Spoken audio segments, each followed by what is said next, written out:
जय जोहार जी, सतनाम संगवारी हो। आज हमन आप मन ऐसे जगह में लेके जात हवन जो गिरौदपुरी की अउ एक बहुत प्रसिद्ध जगह हवा, जैसे सुने बर मिले हवा हमन ला।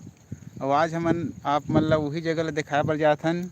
और ये खुद जाए के रास्ता हवा, ये अमोदी गांव से थोड़ा आगे।